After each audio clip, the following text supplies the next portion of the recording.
White man just a joy to be around. They smell like lemon juice and pledge furniture cleaner. And look at them. They gave us discipline, jobs, put structure in our lives, took us out the jungle. And what we do to show our appreciation? We march up and down the street. We vote. Carry on. Ingrates. Look, I don't know if you heard, but racism is officially over. It only took 4 centuries of state violence, exploitation, and mass incarceration, but we finally did it. Look, just don't celebrate too loud now, alright? They'll call it ghetto and unruly. This channel became dedicated to black media analysis because of my obsession with black art and entertainment. And I know I sound like a broken record at this point, but it's because it's damn near impossible to separate racial politics from how we as black people interact with media. It doesn't matter what form it takes, be it music, film, dance, poetry, hell, even something. Why are you, as a Hispanic man, reacting to black stuff?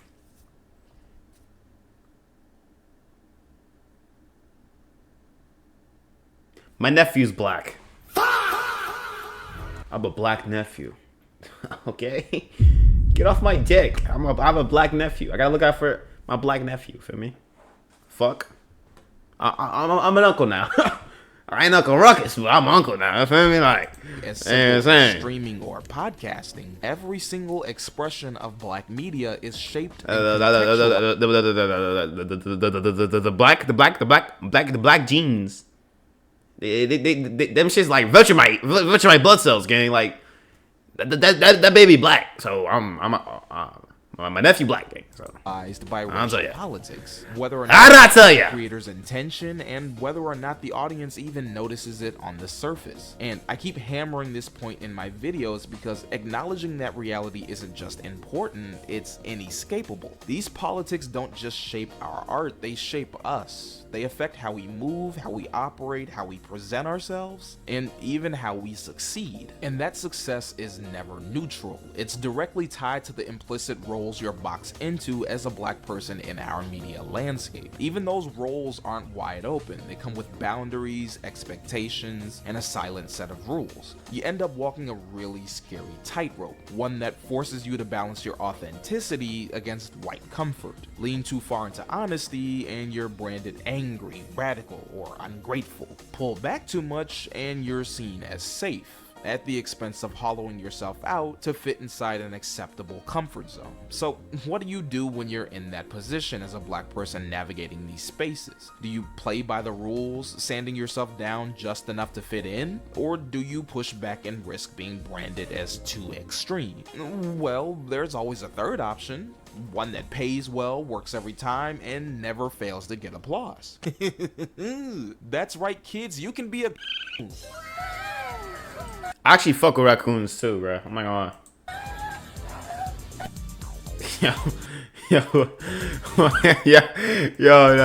Black Americans do not know how to resolve basic conflicts.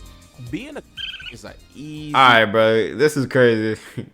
I don't know how I feel about Candace always being a raccoon, gang. I don't know how I feel about that, gang. Way to secure a bag. It's the oldest hustle in the book. Trade your people's dignity for a seat at the table, even if that seat is just for show. And in a media landscape where white comfort is currency, nothing pays better than telling racist white folks exactly what they want to hear and showing them exactly what they want to see.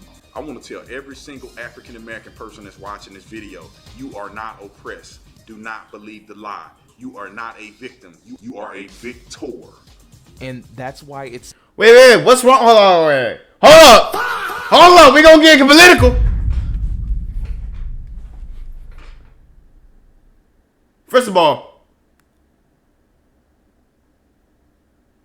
nobody should have a victim mindset. Is that not facts? Sam! Is that not facts? Nobody should have a victim mindset. No Jew, no black, no Hispanic, no white, no fat, no skinny, no one should have a victim mindset.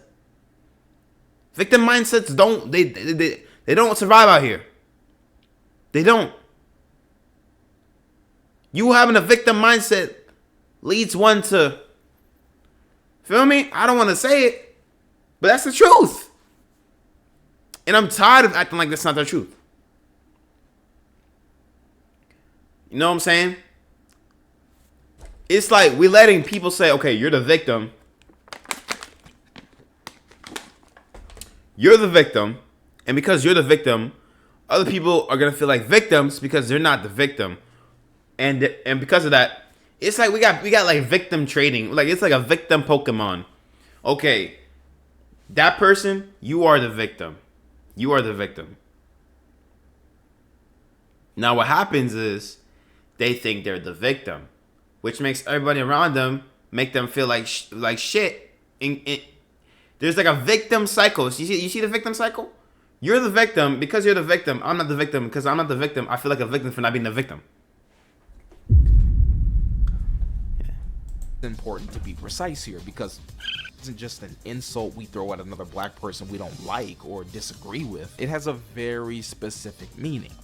Is a black person who deliberately performs or promotes harmful stereotypes about their own community, not out of ignorance or passivity, but as a deliberate act to gain approval, protection, or profit from white audiences and institutions. It doesn't matter the decade or the time period. White institutions reward it, white audiences eat it up, and the system is built to amplify it. It's effective because it props up the same lies that keep racism alive, validating and entertaining racism while reassuring those in power that nothing really needs to change. In Mississippi from every Yo, Trump, why not just laugh, bro? That's disrespectful as shit, bro.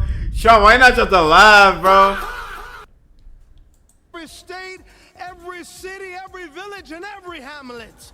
And when we let freedom ring, we will be able to speed up that day for all of your children. That's why it's so damn. Like what the fuck? Yo! Get him going, bro. Get him going, bro. Profitable. So long as racism exists, so will it. But that's what simultaneously makes it so dangerous. Because every time a tap dances and performs, it doesn't just it's a fire ass video. I'm not gonna lie. It's a fire video. Reflect on them, it reflects on all of us. Their words Okay. and actions become ammunition, recycled as proof that racism is exaggerated or that black struggle is self-inflicted. And since so much of depends on white approval, it almost always gravitates towards conservatism. The politics most invested in pretending racism is over and inequality is just about personal responsibility. You know that white supremacy and white nationalism ranks nowhere near the top of the issues that are facing Black America. And the reason that you are bringing them up in this room is because it is an attempt to make the election all about race as the Democrats. Not in my case. That's what makes a so valuable to white audiences. They get to see a black face echo their talking points back at them, wrapping white comfort in black credibility. The more that caricature circulates, the more it solidifies until it hardens into policy, into prejudice, and into everyday justification. This is a fire ass video, but I don't understand what the fuck he's saying. I think I'm a raccoon too, bro. It's for inequality.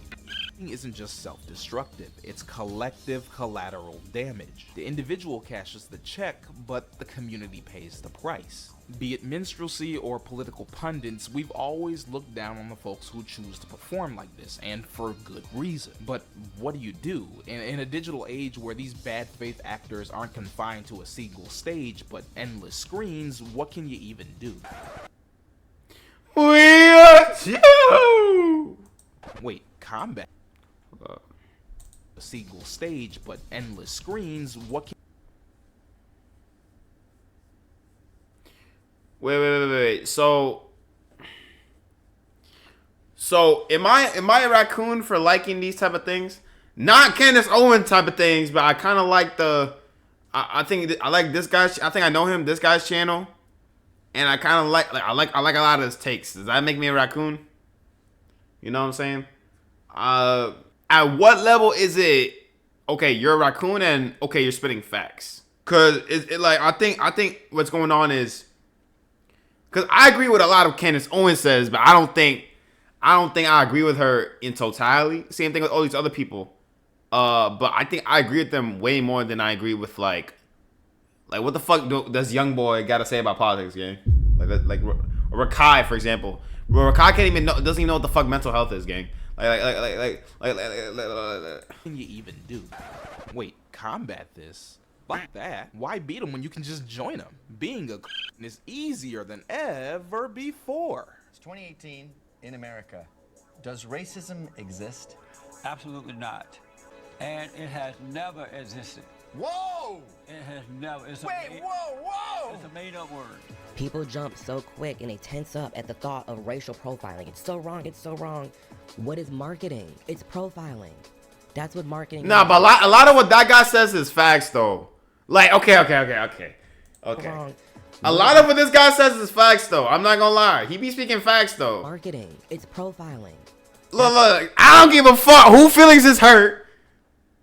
Stop being a victim. What do you gain from being a victim, bro? There was this dude on my football team, right? He said some shit like I've heard before, but when he said it, I'm like, damn, that shit speaks facts. He was like talking to us because we were so ass. I mean, I didn't get playtime, but we're talking to people that did get playtime because they were playing so ass. And he was like, by the way, this is the black athlete that was saying this. Yo, stop having a victim mentality. Stop. We can't go forward with a victim mentality. We got to lock in. And that made me think, like, damn, victim mentality really be holding us back, though. Because, like, without victim mentality, you could do so much. Think about it. Like what Kanye mom did for Kanye. Kanye mom told him that you're not a victim. You can do whatever the fuck you want. We got moms out here saying, we're black, baby. We can't do shit. No, Lady. We're getting deported tomorrow, baby. We can't do nothing. No, Mendiga, we're getting deported tomorrow. Nah, bro, you got it, bro. You got it, gang. You're him, Brodigi. No cap. That's what marketing is. White supremacy and the KKK. Really? That's what you guys want me to be concerned with this week? Do I look like an idiot? As long as racism... Alright, that sounds like a little bit like raccoon to me. I ain't gonna lie. The KKK were racist. I don't give a fuck what no one says. Always be a demand for KKK was literally racist, lucky Negro willing to sell it back with a smile. Playing into negative racial tropes is one of the fastest ways to get paid, but that money doesn't come free. With it comes the cost of harming your own people, alienating yourself from your community, or worst of all, selling your own dignity. With that being said, whip out your tap dancing shoes and get ready to dive in. And together, let's find out if all the wealth, fame, and influence is worth the price of self-respect. You think you know David's story. What the fuck? Bro, I'm not even on my right account. What the fuck? I'm not on my right account. Hold up. What the fuck? Shit. 707, okay. But yeah, it's like, bro, no one should, bro, live your life not letting other people tell you can't do something, bro. Like, you can do whatever the fuck you want, bro. Like what Dante says. Dante says, bro, it's literally you. Like, you can do whatever the fuck you want. You are your own limiter. Corey Kenshin, you are your own limiter. Don't let motherfuckers say shit like you're limited by your race. You're limited. Bro, I don't give a fuck, but that's some bullshit, bro. Don't get me wrong. People do get limited by their race, by their size. Like, I understand that, gang. But you shouldn't let that be the ultimate limiter, gang. Folks talk about slave, man. Wasn't nothing wrong with slavery. At least we got good food back then. As usual, before we get started, let's establish something. I want to further clarify our definition of what makes a and why it's not always the same thing as a black person being conservative. As I'm sure there's some black conservatives out there just waiting to pounce on this video and cry with the whole independent thinker spiel. Being black and conservative doesn't by default make you a right there being a hell of a lot of overlap between the two. The difference lies in intent and performance. There's a lot of black folks that favor conservative politics out of ingrained survival. Centuries of this nation's history have taught us that black dissent, resistance, or even just demanding equity is often met with brutal repression in both violence and policy. For some, leaning into conservatism is less about selling out and more about seeking safety, stability, or trying to navigate a system that punishes resistance. Mind you, this logic is still extremely counterproductive and harmful. There isn't any reputable data that shows that conservative policies benefit black Americans economically or... How the tax... Hey, at least he brought receipts. Feel me? Like me personally, I'm a neutral party, gang. I'm a neutral party because I don't understand shit. That's why I'm a neutral party. Race, wealth, taxes, and how the Tax Cuts and Jobs Act supercharged the racial wealth divide. Welfare reform in the mid-2000s, how African American and Hispanic families in 3 cities are faring. Ooh, not my Hispanic folk. The myth of race-neutral policy. Summary, race-neutral policies are harmful for achieving true racial equity and justice. We must acknowledge and tackle the barriers posed by systematic racism with racial-conscious policies that target the insecure. Probably a key reason why we need to go. But racially just economy and how those policies should be structured. Okay. I'm too lazy to fact check, gang. I'm not gonna lie. Socially on any mass scale, it just... Out of Wale, ain't that the dude from Assassin's Creed Black Flag? Denotes how some of it can still come from a place of good faith. But a deliberately performs or promotes harmful narratives about their own people, not because they believe it in good faith, but because it buys them approval, protection, or profit from white audiences and institutions. They're not just conservative, they're performers. They're actively putting on a show, embodying roles that serve oppressive systems while personally benefiting them. It all boils down to their intent and performance. It's deliberate, it's a show, it reinforces racist myths, and most importantly, it's transactional. The individual trades dignity and community for validation and reward. That's not survival. That's a spineless, shameless spectacle. A spectacle that, as we're about to see, I do not agree with this. Has no universal form. To kick us off, we're gonna dive into the main archetypes that like to perform, exploring not just how and why they're so lucrative, but Alright, bro, you calling I Show Speed a raccoon is crazy. How they ultimately do nothing more than benefit white supremacy at the end of the day. Looking to cash in your dignity for a few coins and a milkshake? Want to make white folks laugh and hate you at the same time? Don't worry, I've got... Wait, is he actually calling I Show Speed a raccoon, bro? Alright, hold up, bro. Then if you gonna call I Show Speed a raccoon, you gotta call Kai Cenat a raccoon. You gotta call your Rage raccoon. You gotta call all these people raccoons, bro. Because they're the ones doing the exact same thing Speed's doing. Rakai's the biggest raccoon, you know. like, hey, I'm just being honest. I'm just being real. I'm keeping it real, mud. Just keeping it real, mud. Let's talk about it. Let's talk about it, bro. Shit Speed's doing, Flight, Illuminati, Cash Nasty was doing way before. Rage was doing way before. TK, all the OG black YouTubers, RDC. Nah, bro, that's kind of crazy. Just the right pair of white gloves for you. Enough is enough, and that's what I've had a abundance of.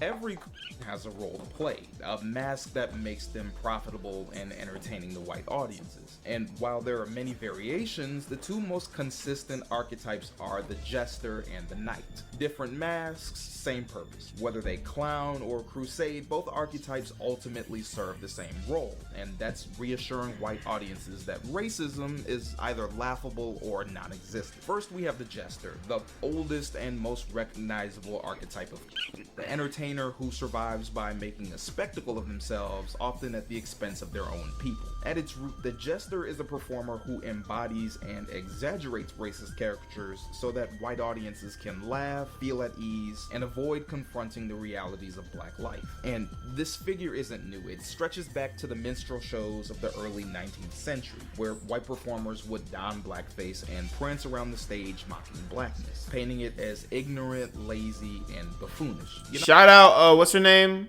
The actress of Dorothy. She did that shit too. That's crazy. I'm not gonna lie. I think people forced her to do it though. A real staple of American culture. White folks just couldn't get enough of this shit. I don't know, it was like the 19th century version of Friends. Around the 1830s, we get Thomas Daddy Rice, who popularizes his character Jim Crow, a shuffling, grinning, broken English caricature of a...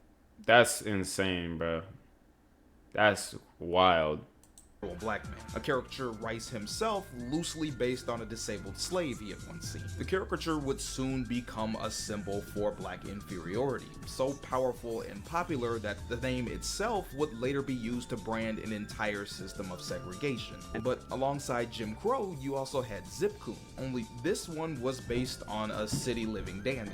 While Jim Crow was a lazy, sloppy buffoon, Zip Coon was a ridiculous fraud. He was overdressed, misused big words, and worst of all, thought of himself as equal to white people. The joke was that no matter how hard he tried, he could never rise above his place. These two became the blueprint of the jester. You now have a role where a black figure exists only to reassure white audiences that blackness is inherently laughable, inferior, and unserious. From the very beginning, the jester wasn't just about entertainment, it was about control. Eventually, black performers themselves are pushed into these roles, forced to mock their own people just to gain access to stages otherwise closed to them. The costume changes with the decades, but the script remains the same. You see the jester talk about it morph into Hollywood on the big screen with Stepin Fetchit and Willie Best. What's your name? Yeah, fine, bro. There's something to worry about if you white. What you mean? They won't hurt us because we slaves. They fighting for us. But if you white and southern, then you the enemy. Oh, don't pay him no mind. Come on, children, get in there and hide. On radio with Amos and Andy. Bro, and what? This is crazy. Variety shows with Rochester Anderson. Kingfish, you mean to say that you is an actual doctor? Well, I ain't been blabbing it around, but I've been taking a correspondence course in doctoring. He's the funny black friend, the clownish entertainer, the loudmouth comic relief who eases racial tension with jokes and dance moves. Different eras, different packaging, but the function never changes. Blackness was safe only when it was a punchline. Black people are tolerated as long as they keep the jokes coming and never demand too much seriousness. Today, the jester thrives in the digital era. TikTok, YouTube, Instagram. Wow, we're calling Kai Cenat and Speed raccoons? This what we doing, bro? Wow. Now I get it. There can never be another Kai Cenat or a Speed. I get it now. Wow. I always thought to myself, why is there not another person like Kai or Speed that is like white? Sure, we got like Stable Ronaldo, Lacey, like some of the Phase members chasing the Ween, but like it never hit the same. Like they called Chasing the Ween the Asian Kai Cenat. But that should not him, cause now I get it now. Him being black adds to Kai Cenat. Wait, bro, this is crazy. Wow, yo, this is crazy. No, bro. Whoa, bro, what the fuck? What the fuck? This just opened my Byakugan, bro. What the fuck? Entire careers are built around parroting black culture for this should give me observation hockey, bro. Sometimes he leans into exaggerated AAVE or quote-unquote hood stereotypes for laughs. Other times he positions himself as the safe black person who it's okay to make racist jokes around. You want an N-word pass? Don't worry, he'll give you one. The league, what is he like there? He got a best league off all the... Yo, come on, boy. I actually never seen that clip. What the fuck, Ray? I thought he only said it one time during the what's it called? During when he was singing that song in the car. The league, what is he like there? He got a best league off all the... Yo, come on, boy. What? No, he didn't say it. He didn't say it. Don't worry, he'll give you one. The league, what is he like there? He got a best league off all the... Yo, come on, boy. Bo Ray, don't give a fuck. Yeah, no, he said it here. He said it here. Yeah, here he said it. Yo, pass? Don't worry, he'll give you one. The league, what is he like there? He got a best league off all the... Yo. I think he said he had the best leak. No, it don't sound like he said it there. It's his English, bro. It's his English that make it sound like it. He got a best league. Yo, come on, boy. Bo Ray, don't give a fuck. I don't think he said it there. I think he said it here though. Here he definitely said it. Yeah, he did it. He said it here. Damn. Shit. Nigga, please. No, that shit was crazy. He might even make fun of real issues such as police brutality or systemic inequality, as if centuries of— Damn! Why are we hating guys? Nah, guy, why is he calling you a raccoon? Nah, Brodiki, Kai, you're bugging, Brodiki. No, I gotta make this a video. Nah, I gotta make this a video now. I'm gonna title this video Kai Sinai is a raccoon? I gotta title this shit that, bro. Oppression, violence, and pain are nothing more than material for a punchline. It's how we get King Batch making an entire career off of chicken, watermelon, and crime jokes. For a bottle of lotion a day, you can help these ashy African-American children. Please call now. I made it out the hood, baby. Welcome back. For the next 12 hours, all crime is legal. Today's a good day. It's how you get iShowSpeed barking like an animal while also letting his non-black fans call him and make racial jokes at his expense. What's this? It's a cotton. Look. Cotton? I never got gifted cotton. You got nothing else? Why did you give me cotton? Yo! No, wait, is this it? Is this a third eye awakening? Wait, is this the voice century? Wait a minute. Is this the voice century, bro? W give chat. Open that shit. You'll love it. You're gonna love it. You're gonna love it. Yo, no, I hate no. Me laughing is proving his point. Fuck! I'm racist. Fuck! I'm racist. Bro, me laughing at this shit is proving his point. Proving the point, bro.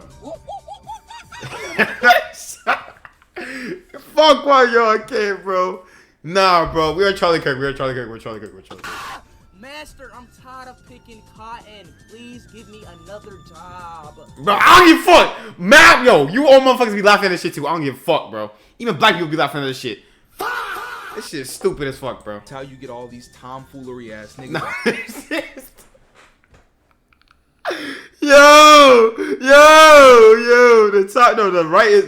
The right one is fucking hilarious, bro. This shit is stupid as fuck. Why is you TikTok eating food in a messy manner while dancing like chimpanzees. No, bro. Yo, fuck, bro. I hate that I'm laughing because I'm proving his fucking point, bro. Bro, don't even, yo, Pillboy, don't even, Pillboy, you literally be laughing at the same exact shit. I can't stand you, bro. I know damn well Pillboy laughs at the same exact shit, bro. Hell, this nigga is literally calling himself the Groovin' Gorilla. You cannot get any— Bro, you're literally using— oh, okay. More on the nose. I was gonna say he's literally using the N-word, but like, what's that through, bro? It doesn't matter the variant or the medium. In every form, the jester's job is to turn blackness into a spectacle. He makes racism easier to consume because it's coated in laughter. And that is why he works. The jester works because he makes racism feel good. He doesn't challenge the audience, he comforts them. Instead of forcing white American audiences to face the ugly reality of racism and systemic inequality, the jester flips those realities into comedy. Pain becomes parody, suffering becomes slapstick. The cruelty of anti-blackness is softened, wrapped in laughter, and handed back as entertainment. The audience can consume stereotypes without guilt because, at the end of the day, it's all just a joke. But just a joke is exactly what makes it powerful. Laughter disarms. When racism comes dressed as comedy, it doesn't feel like hate, it feels like permission. You're not laughing at black people, you're laughing with them. You get a pass. Hell, after all, the black guy telling you the joke wants you to laugh. White audiences can laugh at caricatures of blackness without guilt because humor provides cover, and that thin veil of irony makes the jester effective, turning mockery into entertainment and entertainment entertainment into normalization. But the jester is only one side of the coin. We then have the knight. While one is an entertainer, the other is an enforcer. Unlike the jester, the knight doesn't play for laugh, instead aligning themselves with whiteness and defending the very systems that harm their own people. They're the moral enforcer, preaching discipline, respectability, and obedience. If the jester Why is that a problem? Wait a minute, wait. Why is that a problem? Wait, hold up, Pillboy, I caught you here though. Discipline, respectability, and obedience. Gang, you saying discipline, respectability, and obedience? Are you saying black people aren't capable of that? You saying black people shouldn't be disciplined, have respect, and be obedient?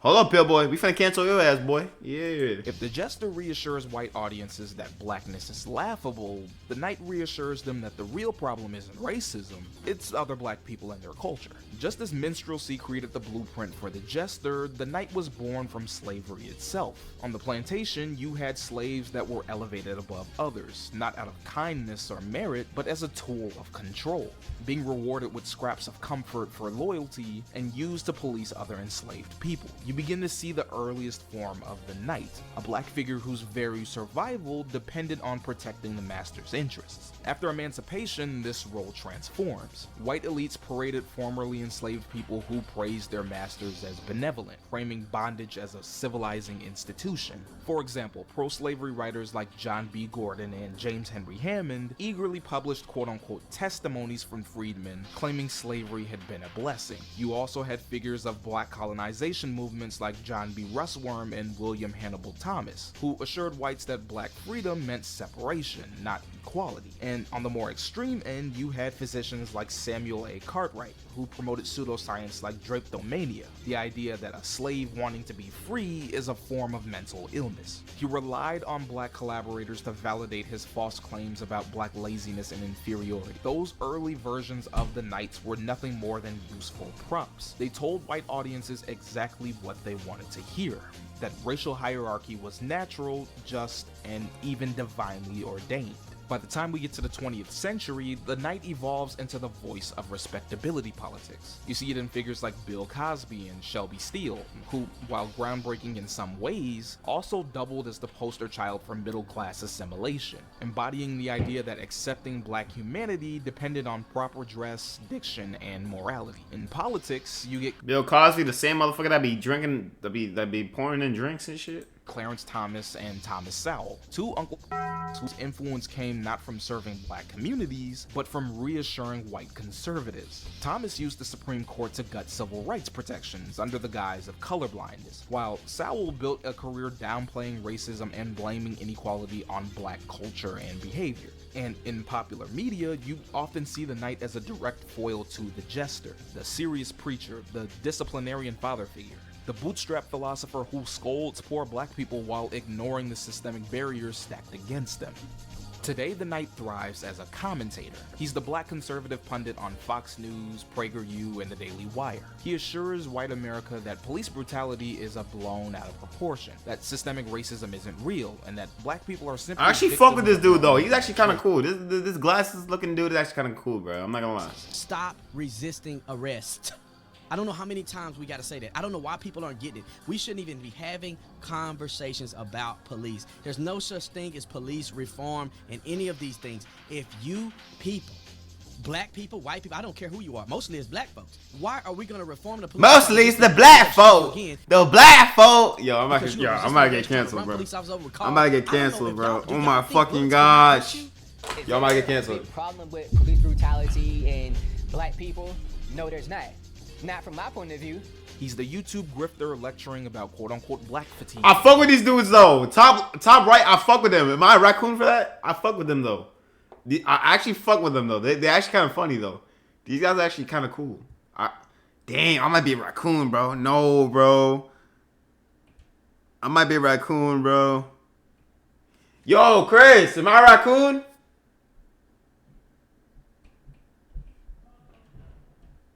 Said what? What you say? Yo, chill. All right, chat. I gotta mute the stream. You about to say something racist. All right, y'all. Hold up.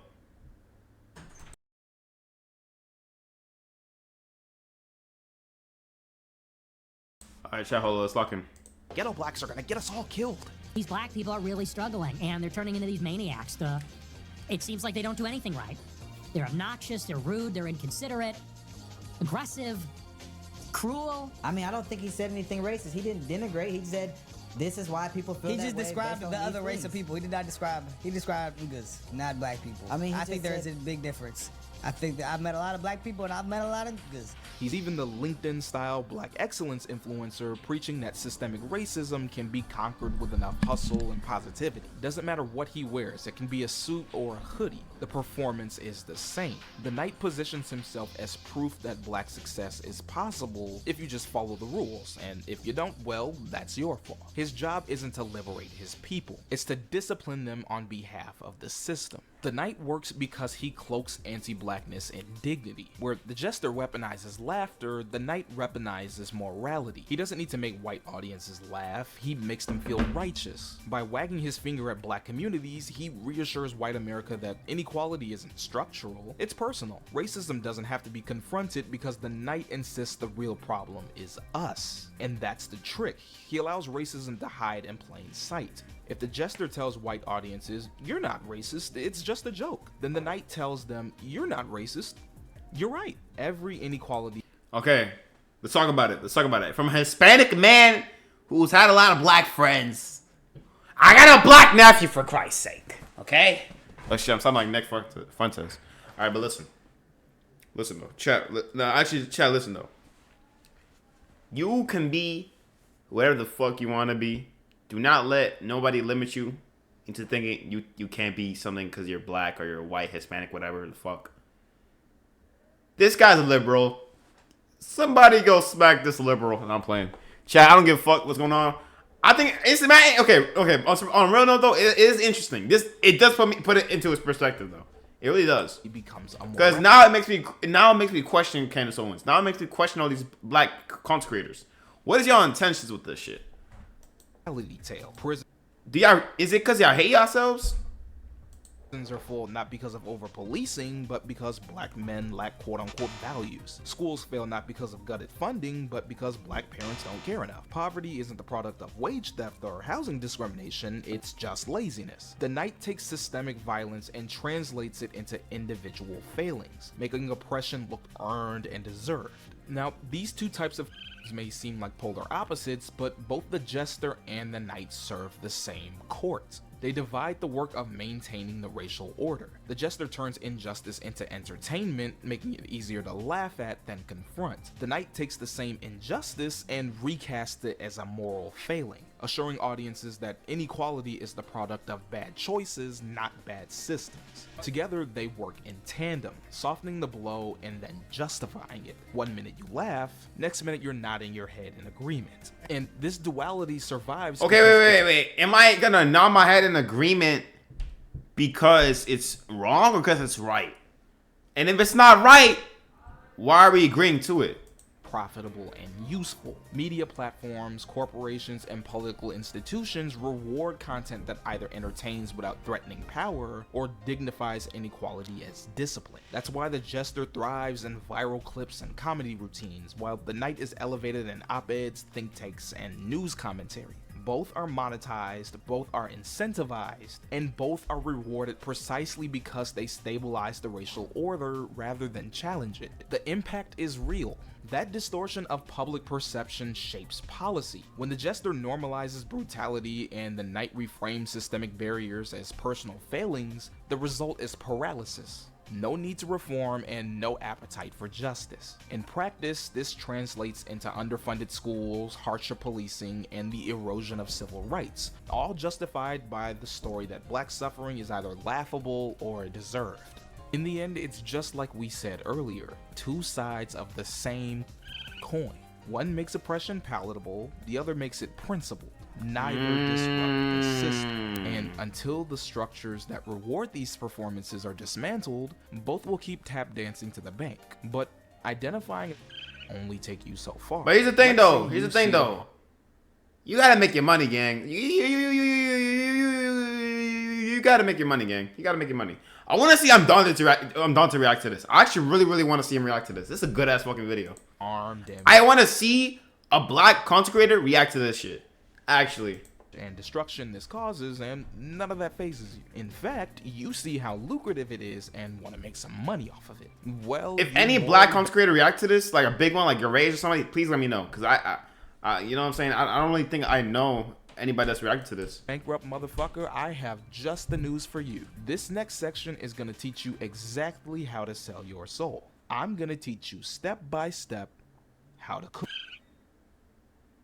What's up, guys, and welcome back to the only channel brave enough to talk about real issues in the black community. Today we're gonna react to More Sexy Red.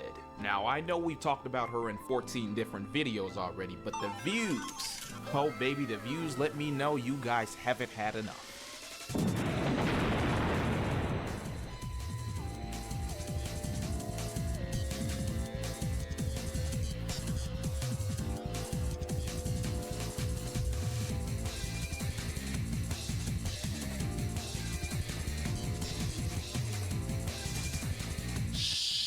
If Massa catch me out here, I'ma get in trouble. I'ma teach you how to be one of the good ones. That way you get to sleep in a big house like me. Earlier we detailed how to spot a how they take many different forms and ultimately what their purpose is in regards to white supremacy. However, in this section we're gonna teach you how to, specifically how to be a knight, essentially what tactics they use and how they lure in moderate and more conservative leaning black folks. The reason why we're focusing more on the knight is because it's the more lucrative and harder to spot out of the two. See, the jester is obvious. He's loud, he's clownish, and 9 times out of 10 you can spot him shucking and jiving a mile away. But the knight?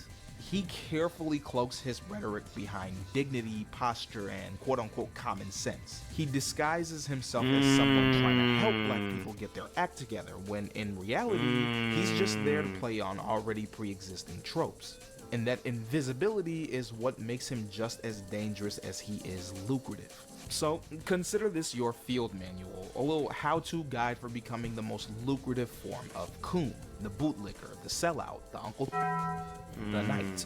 We'll break down the 3 main steps of performance, the tricks that make it effective, and most importantly, the damage it causes. Because this hustle may help you get in the big house, but it comes at the expense of all of us still stuck in the field.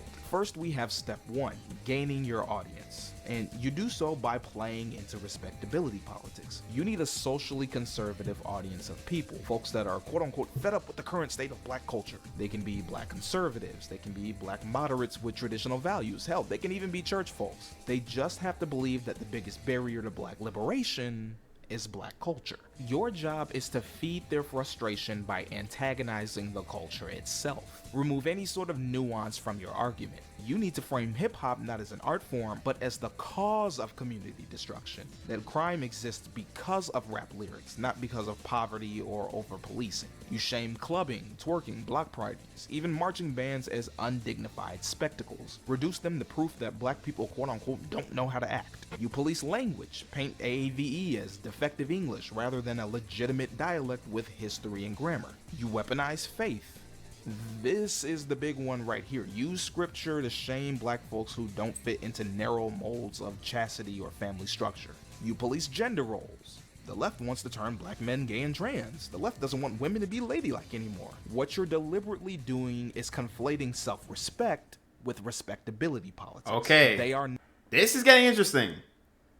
This is getting interesting now, because I'm trying to track with him, because he's using a lot of big words I don't give a fuck about. But look, okay. But there's a difference between self-respect and facts, gang. The facts is a lot of my motherfuckers be immigrants. A lot of them don't be having they shit. You know what I'm saying? They papers. You know what I mean? But the self-respect of me saying, shit, I want my people to be good. But what's the facts though? Not the same thing. Conservatism has done such a good job of blurring the line between self-respect and respectability politics that most folks don't even know the definition of the term. Having manners is not respectability politics. Carrying yourself with dignity and humility as well as showing respect to those in your community is not respectability politics. Black people have always held ourselves and each other with discipline, integrity, and pride despite centuries of systemic abuse. These are core values of respect found within almost every human culture and not specific to any race or ethnicity. Respectability politics hijacks that concept of respect and weaponizes it. It argues that if marginalized groups did a better job of adhering to the cultural norms of those in power, then they'd be treated with dignity and gain social acceptance. If black people just got their act together, if we all spoke well enough, if we all dressed well enough, if we all tried to be like the quote-unquote good ones, then we'd finally be worthy of being treated like human beings. It reframes manners, discipline, and humility not as basic practices for personal and community strength, but as a checklist for conditional acceptance into white society. You end up with a way for black people to blame themselves for their own oppression. What we need is a complete cultural reset. No more thug culture, but a nice, clean, pure culture. One that our freedmen ancestors would have wanted. If we don't give them a reason to be racist, then they won't be racist. The sad part is, those that adhere to respectability politics never ended up seeing how futile it is. You can dress the part, speak the part, and live your whole life trying to be the quote-unquote good one, but no matter how carefully you perform, it doesn't grant immunity from racism. History has shown us again and again, educated black people, wealthy black people, church-going black people, hell, even literal children, all have faced the same violence, the same exclusion, the same suspicion, the same hatred, regardless of how well behaved they are. MLK and Malcolm X were literally murdered in suits. It didn't save them. It didn't save the residents of Tulsa. It didn't save Amantic Bradford Jr. It didn't save Philando. Okay. First of all, okay. Damn. Okay. I was gonna say something like, okay, but Malcolm X was against, but like, nah, they both was murked though. I'm not gonna lie, and they both were proper. Like, you know what I'm saying? They both were proper Americans. Like, Jesus was up. I'm like, okay, bro. Like, the movie ties him more to his Muslim side, but I feel like the movie does like a disservice to him a little bit. I wouldn't watch. Like, trust me, Denzel's an amazing actor, but after seeing those clips, I'm like, yeah, this is corny, bro. I'm not. Maybe because I'm a Christian, I have a little bias of him just dissing Christianity or just saying Christianity's wrong, you know. But I just can't watch that movie, bro. I love Denzel, but I just can't watch that Malcolm X movie. I don't think Denzel's even Muslim either, so it's like. Saved Christian Cooper. It didn't save Tamir Rice. Tory Bud playing in the park with a toy gun, Costa called. It didn't save Sandra. College educated professional pulled over a minor. I cannot wait to hear what Dante says to this. We are gonna react to Dante. I do want to react to Dante. It didn't save Patrick Lyoya. It didn't save Jamel Robertson. It did. On the phone, purchasing an airsoft gun from Walmart, no threat. Shot and killed in a store with product in hand. I cannot wait till people try to debunk this video, because like me personally, I'm a neutral party. Like, yeah, I say I have some conservative leaning type of values and maybe some liberal leaning type of values, and maybe I'm more Orthodox Christian type of value type of person. But at the end of the day, I'm very neutral party. And I really do want to look things at all sides. I do, because I feel like no matter what you like, I don't care what no one says. The truth is not always 100%. There's some level of faith to the truth, and I think it's a beautiful thing though. So I mean, there's always some level of faith. Always some level of faith. Like that's why the Bible says have faith, not have knowledge, not have like facts. He said have faith, not facts. And that's why things get so stingy with religion, is because a lot of it is faith based. And I'm not saying you can't reason with it. You know, there's some things you reason with, and I'm not like, that's why I don't like, me personally. I don't think I could debate yet. I think I might debate in the future if I really do get more serious on the reading, because I'm low-key lazy when it comes to the religious reading, bro. I became lazy. Like, I haven't even finished my Orthodox Inquirer book yet. Like, I've been low-key getting lazy, bro. I'll be honest. I've read the Bible though. I read the entirety of the Bible. I really like it. I really love it. I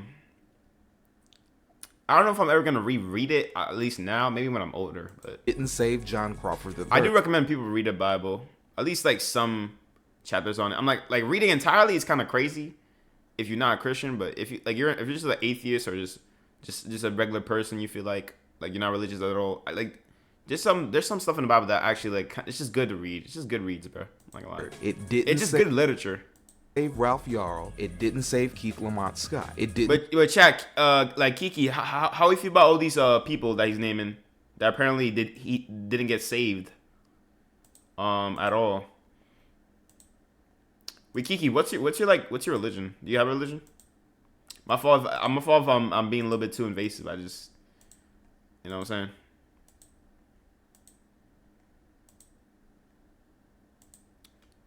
Save Corey Jones. It didn't. It was a little funny. The videos was funny. Save the Charleston 9. It didn't save the Buffalo 13. It didn't save Ayanna Stanley Jones. It didn't save Sean Bell. Every one of these people dressed quote unquote. They were the good blacks. Okay, but Malcolm, I wouldn't say white people would think Malcolm X is a good black though. Like you're bringing up Malcolm X. Like I don't know how I feel about that, bro.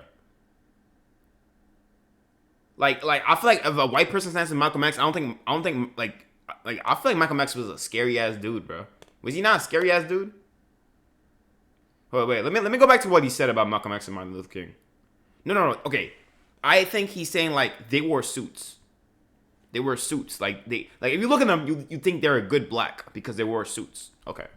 Properly, quote unquote, spoke properly, worked. No, Malcolm X did speak properly. He did speak properly. He was very formal. Hard, followed rules, complied with police, achieved higher education, avoided quote unquote street culture, lived and operated exactly how respectability politics demands black people to. They all quote unquote had their act together. And yet we're still surveilled, demonized, displaced, beaten, arrested, murdered, ignored, or destroyed. It's a permanent shifting of the goalpost. Respectability politics doesn't shield us. It simply shifts blame back onto the community when the oppression persists. But because respectability politics has been conflated with self-respect. Now here's my question. He says all this shit, right? I'm like, what is your solution? Like, I want to hear his solution. Like, I want to talk to this dude. Like, what is your solution to this? I'm not saying what he's saying is bad. I'm just saying, a lot of what's going on right now with politics is like we're trying to point out facts, and now is it fact? Like what? Like a lot of intentions are getting mixed up. Like that's why a lot of people that's why a lot of people make fun of like people that revert to Islam, because a lot of people, like, if you revert to Islam, the number one thing people are gonna think about is, oh, is it because of Sneeko? Is it because of Tate? I'm sorry, it's just a fact. It's just a fact. If you're not already Muslim and you're someone that is converts or reverts to Islam, and the reason I bring this up is because it's a prime example of intent. What is your intent, bro? Like, are you doing something because someone else like you're just a big fan of somebody else, or you're generally seeking the truth? And I'm not saying Islam isn't the truth, because I'm not here to debate Islam. I'm just saying a lot of people do stuff because they're likable. Like think about it. I'm gonna listen to, as a white conservative, I'm listening to Candace Owens because a lot of what she says is like a blessing to my ears. But is it actually the truth? It's hard out here, bro. It's hard out here. Well, you got niggas willing to go to war to defend it without even knowing the real. I actually fuck with I fuck with these dudes, and I fuck with these dudes, bro. I might be cooked. I might be a raccoon, bro. Definition. Wait. Blackie Speaks? Yo, I remember Blackie Speaks ratioed me on Twitter, bro. Because I was dissing I wasn't dissing Dante, but I was like saying something about Dante. I wasn't even dissing him for it, but he thought I was dissing him, and he ratioed me on Twitter, bro. I would never diss Dante, bro. Never. What's it called? Dante responded to me like multiple times on Instagram. For me. Pedro, Pedro, get your ass on here, bro. Oh, I'm about to call Pedro, bro. This is Pedro doing. Hold up, bro.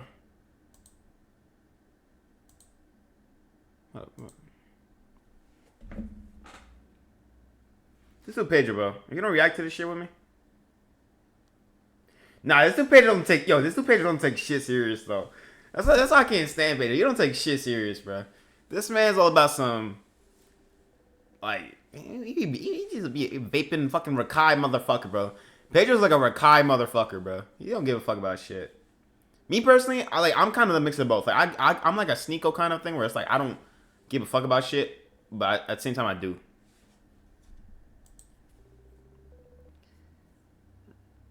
Bro, hop on, bro.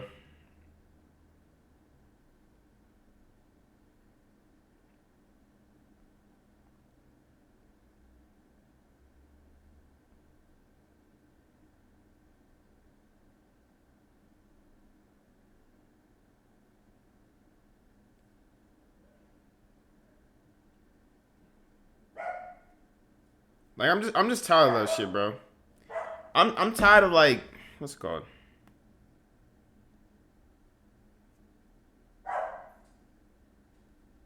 So I'm sorry.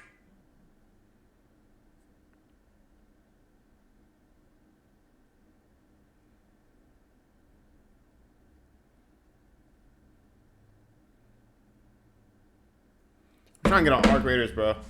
Alright, hello, let's talk again.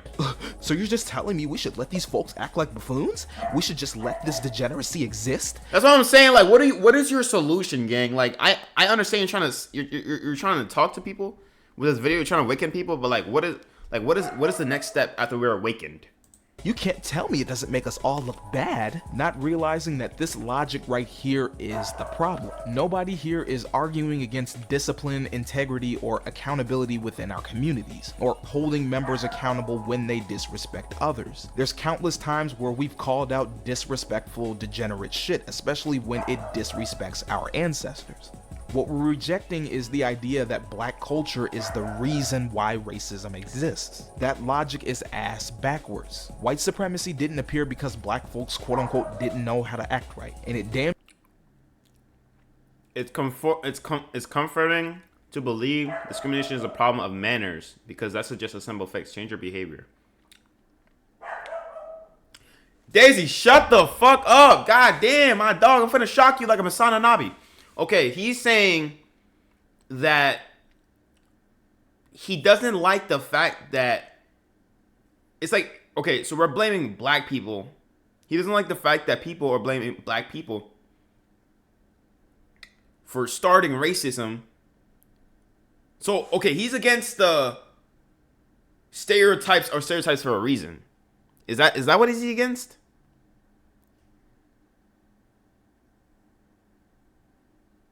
Because, okay, like, no bullshit, I seen a stereotype today. I feel like I always see stereotypes. How do we fix stereotypes without telling people to change their behavior? Are we gonna let, and this is gonna sound crazy, are we gonna let the people that's stealing in the store, I don't care what race, ghetto Hispanics too, are we gonna let the ghetto Hispanics steal the stores, or smoke, vape, whatever? How do we stop that? Don't change your behavior, or like I'm just so confused, bro. Oh, he's saying discrimination. Okay, but I don't get it. It's comforting to believe discrimination is a problem of manners because that's just such a simple fix.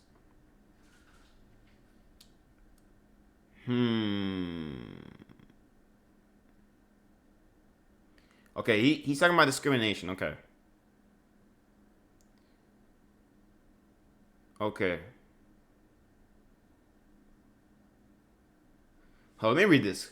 White supremacy was codified through explicit policy: slave clothes, black clothes, Jim Crow, redlining, mass incarceration. To protect property, labor control, and political power, educated, pious, or respectable black people have still been targeted because the logic of racism is about power and the hierarchy, not individual comportment. What the fuck does that word mean? Structural inequality is reproduced by policy, market incentives, and there's some ChatGPT ass shit, bro. I'm not gonna lie. And enforcement. Even if everyone complied with the highest social standard, systemic incentives, segregated housing markets, biased policing, unequal school funding, discriminatory lending, tax policy would still produce unequal outcomes. The remedy must be institutional. Policy changes accountability for institutions, not individual aesthetic. Okay. So he's saying, instead of telling the black man, stop stealing my fucking shit, we need to tell the white man to put the black man in a position where he doesn't have to steal my shit. That's how I'm reading this. Okay. Okay.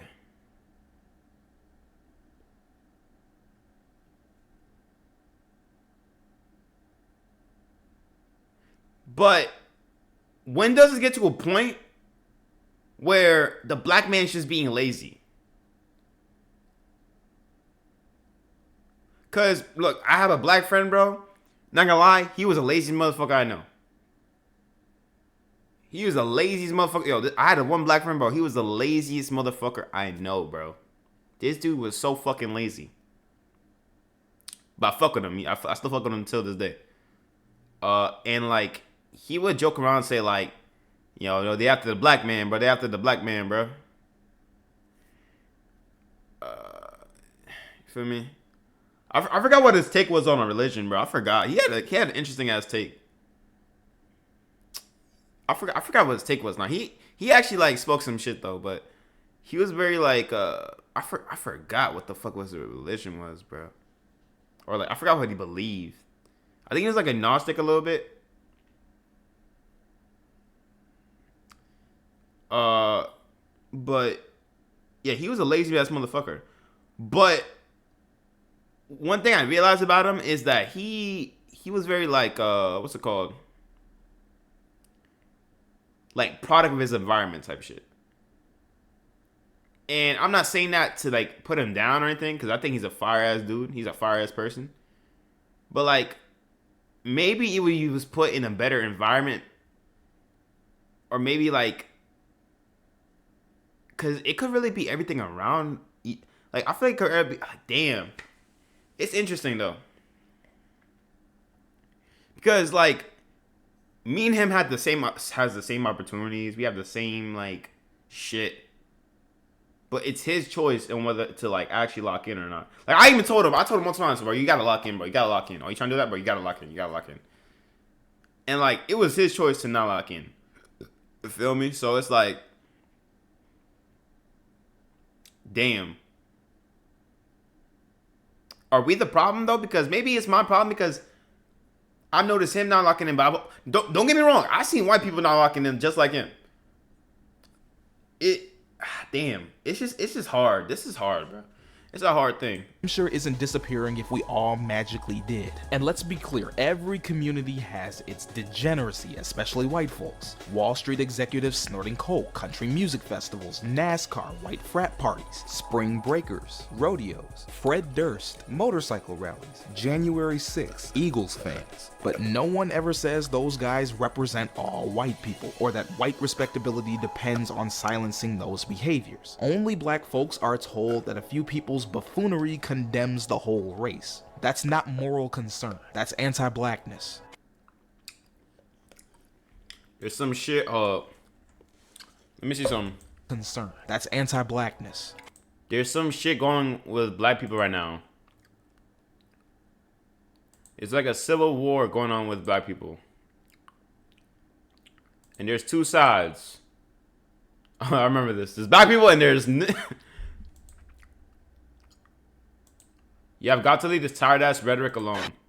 When you make the argument that we're the real black people, not those niggas, it doesn't shield you from racism, nor does it help the community. All it does is affirm a racist fantasy where they are the standard and we are the ones that must constantly perform to disprove inferiority. And even inside that fantasy, you're not treated as an individual. You're just the designated responsible black. The one white people think should help manage and discipline the quote-unquote ghetto inner city blacks, they've already decided are beyond saving. It doesn't grant you respect. It just assigns you a different role in the same racist hierarchy.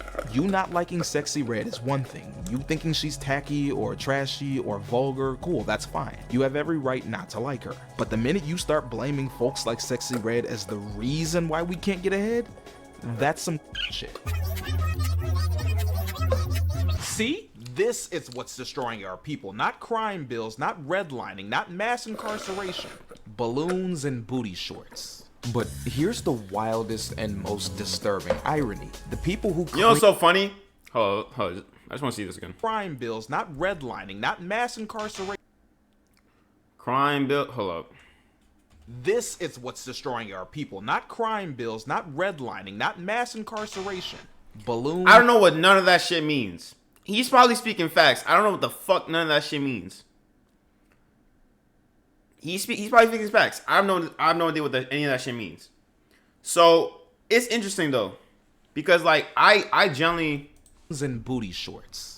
But here's the wildest and most disturbing irony. The people who cling to respectability politics know the double standard exists. They know black people are forced to quote-unquote perform good behaviors so one person's mistakes doesn't condemn the entire race. They know we get collective punishment while white people get treated as individuals. They'll even tell you plainly, look, that's just the way it is. But treated as individuals. They'll even tell you plainly, look, that's just unfortunately how society views black folks. Translation. Because society is anti-black and judges all of us based on the negative examples, you have to be careful and not give them a reason to hate you. Do you not see the problem defending this? Damn. Wait, think about it though.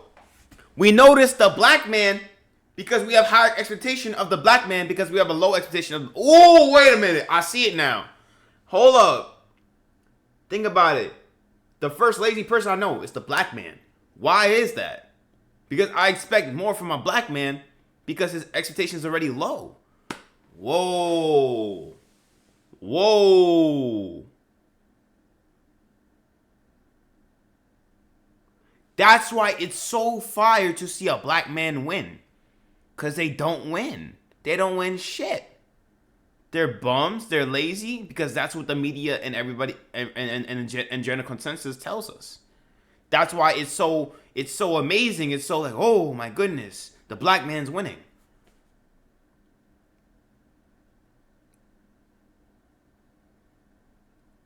We notice the lazy black man because it's like a how to say this?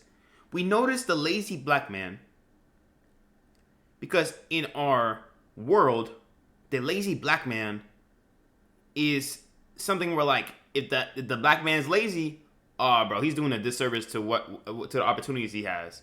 And the black man is winning. Oh my gosh, he's winning. That's great. That's amazing. We got a black man winning. He's good. He's helping his people. We're putting so much pressure on this one group of people, bro, to like to get something. Like it's so weird. Why are we like that? I ain't gonna lie. That is true. Like it's the negative examples that that influence the amount of like pressure we have on black people. Like when I'm working drive-through at White Castle, and a black person or a black woman, whatever, pulls up, in my mind, I'm instantly gonna think of a negative example. And then when they fit that negative example, it's like, wow, you could have done better.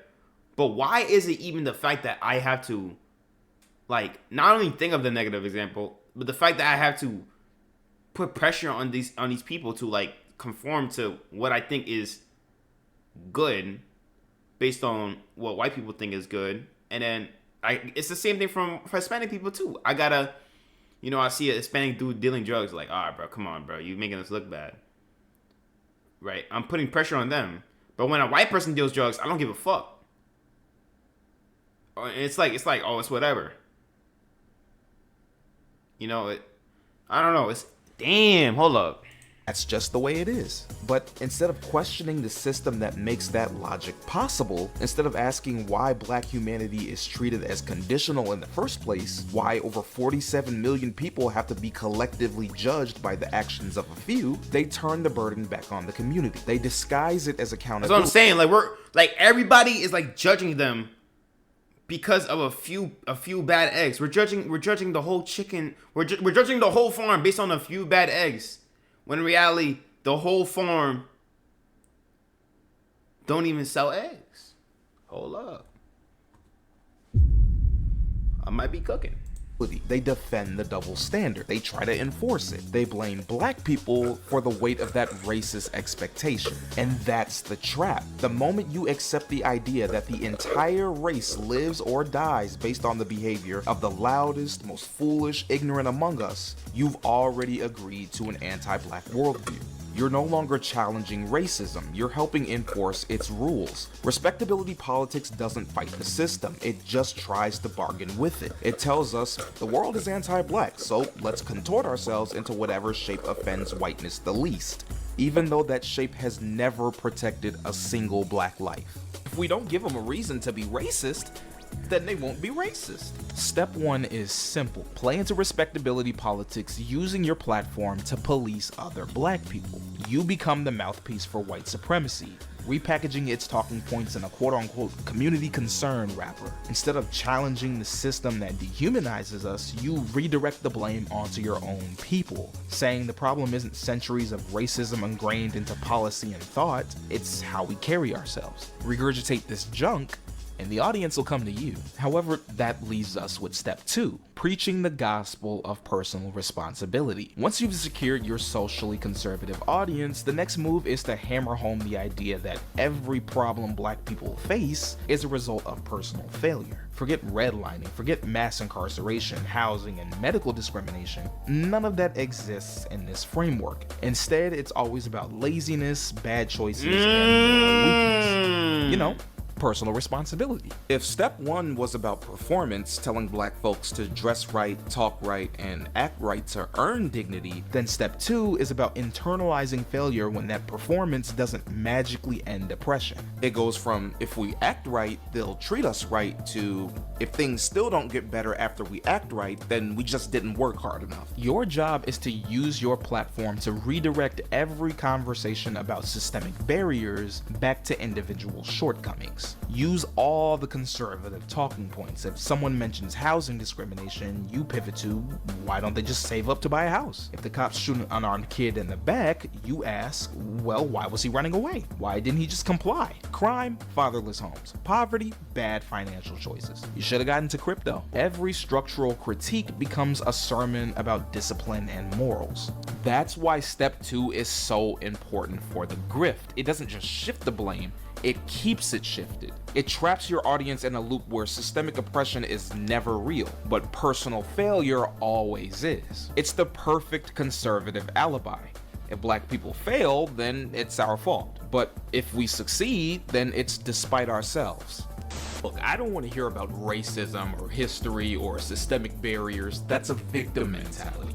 It's time to stop blaming everyone else but ourselves for our lives and our actions. I damn sure can't help with someone. But why? Okay, so now we're doing. Okay, so now you're saying the victim mentality that black people face is no longer victim mentality. Rather, it. Hello.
Okay.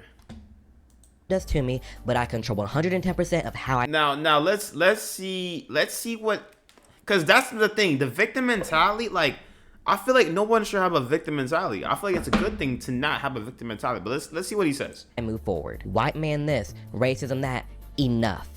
I promise you, the second you start focusing on yourself, your goals, your dreams, tunnel vision, and move forward, the faster life will progress for you and the happier you will become. This is where you perfect the art of anecdote over evidence. I grew up poor and made it, so why can't they? Despite data and evidence showing that all the systemic barriers still remain, black home ownership has barely moved in decades, despite wages increasing. Exclusionary zoning and land use laws still gatekeep black access, and black people still hold a disproportionately tiny share of institutional wealth and ownership across all industries. Don't worry though, a good chunk of your audience isn't really looking for stats or proof to begin with. You elevate bootstrap fairy tales as proof that inequality isn't structural, it's cultural. The genius of this step is that it reframes oppression as self-inflicted, absolving institutions of any sort of responsibility. It tells your audience that racism isn't systemic, it's just a glitch in black communities.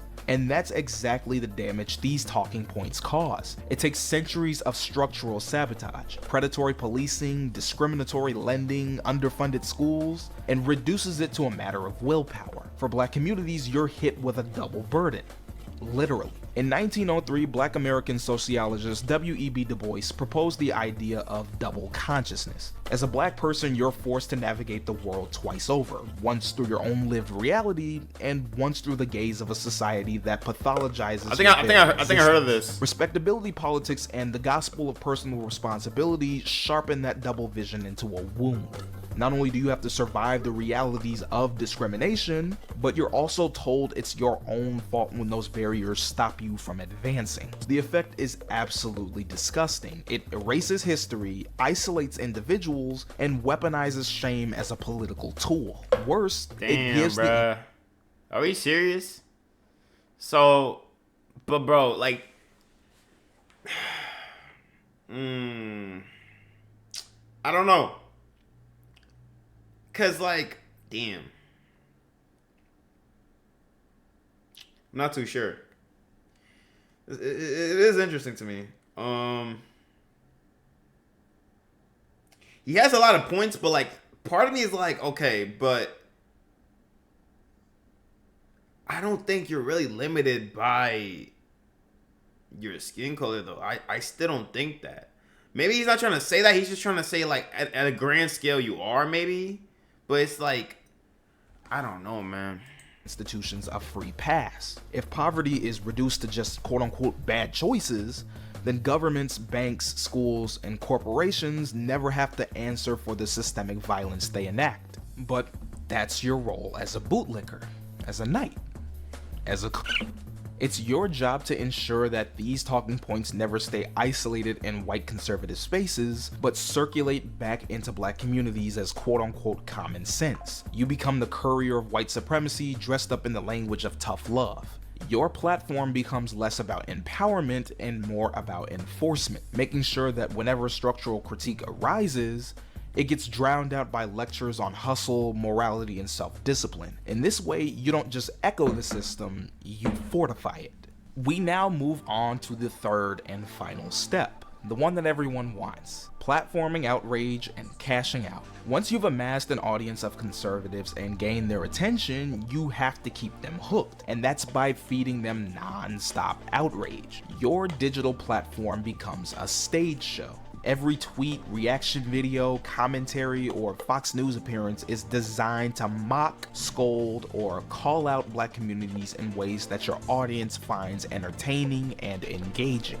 Police shoot another unarmed black kid? That's not tragedy, that's content. New rap song goes viral? Hell, you found some body cam footage or some random TikTok? That's your chance to rant about quote-unquote degeneracy and quote-unquote fatherless homes. You don't even need to believe it. The outrage machine doesn't care. All it requires is consistency. Social media isn't neutral. It's designed to amplify the loudest, most polarizing takes because outrage keeps people scrolling. True. Anger is addictive, and every platform has figured out that controversy is the most reliable fuel for engagement. engagement. The more rage you induce, the more visibility you get. The more visibility you get, the more your audience grows. And the bigger your audience, the bigger your paycheck. But the danger of this sensationalist slop is that it doesn't just stay online. It seeps into how entire communities are perceived. When algorithms reward these hollow, I really can't wait to watch Andon's reaction to this. I really want to see what he says about this, because I feel like he's kind of a jester in a way. Quote-unquote ghetto culture, broken families, or violent youth, those images become the shorthand for blackness in the wider public imagination. Politicians cite them to justify harsher policing. Employers use them as excuses not to hire. Teachers absorb them as biases against their own students. And worst of all, they drown out the real diversity, complexity, and humanity of black life. The spectacle of outrage becomes the dominant story, a loop of shame and scolding that reduces millions of people to the worst stereotypes for clicks and profits. What looks like content is actually cultural warfare, and every time it goes viral, it tightens the grip of white supremacy under the guise of quote-unquote honest Damn, this video's long as fuck. But at the end of the day, that's the whole point of a clip. If they see a black voice saying these things, it doesn't just confirm their biases, it sanctifies it. Suddenly, racist talking points don't look racist anymore. They look like truth because they're being delivered by someone who looks like the people being attacked. This is why media platforms love trotting these figures out. A Fox News panel on crime doesn't hit the same without a black commentator ready to scold their own community. A conservative op-ed about culture carries more weight when it's being penned by someone black. Even liberal outlets will platform these voices under the guise of quote-unquote balance, letting their audience consume stereotypes without guilt. The cycle is complete. Your outrage content feeds algorithms grow your audience makes you marketable to media outlets, and those outlets recycle your rhetoric into policy debates. In the end, your face becomes the mask white supremacy wears when it wants to speak with a black voice. However, if you've already made it this far to step 3, none of that should matter to you. You've already won.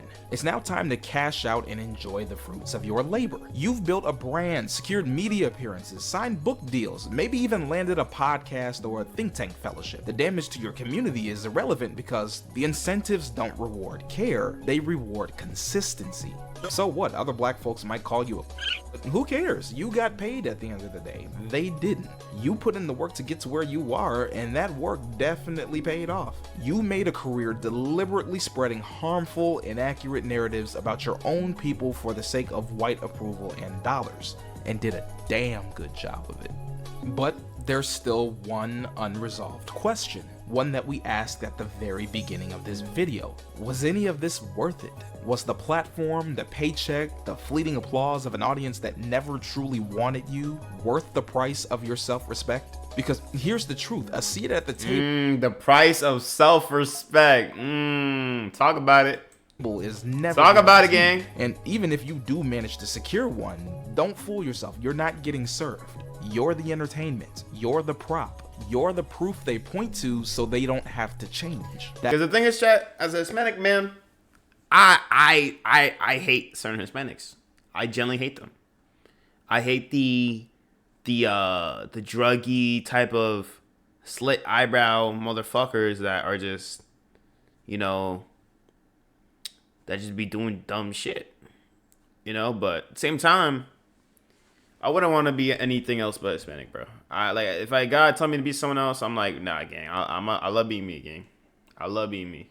That's the real cost of and it's a bill that I love being my skin. I love my skin. Always comes due. But let's actually explore this. What happens to when Massa no longer needs them to serve them? Do we welcome them back with open arms after spending their entire career? Fuck no. You're spreading harm? Even better, what about the rest of us? Or not, how do we navigate the trap of needing to play into white sensibilities without ending up like these clowns? Enough tap dancing. Time to take the shoes off. Oh no, this can't be.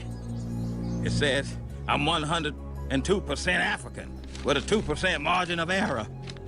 Why, Lord? Why, Lord? Why?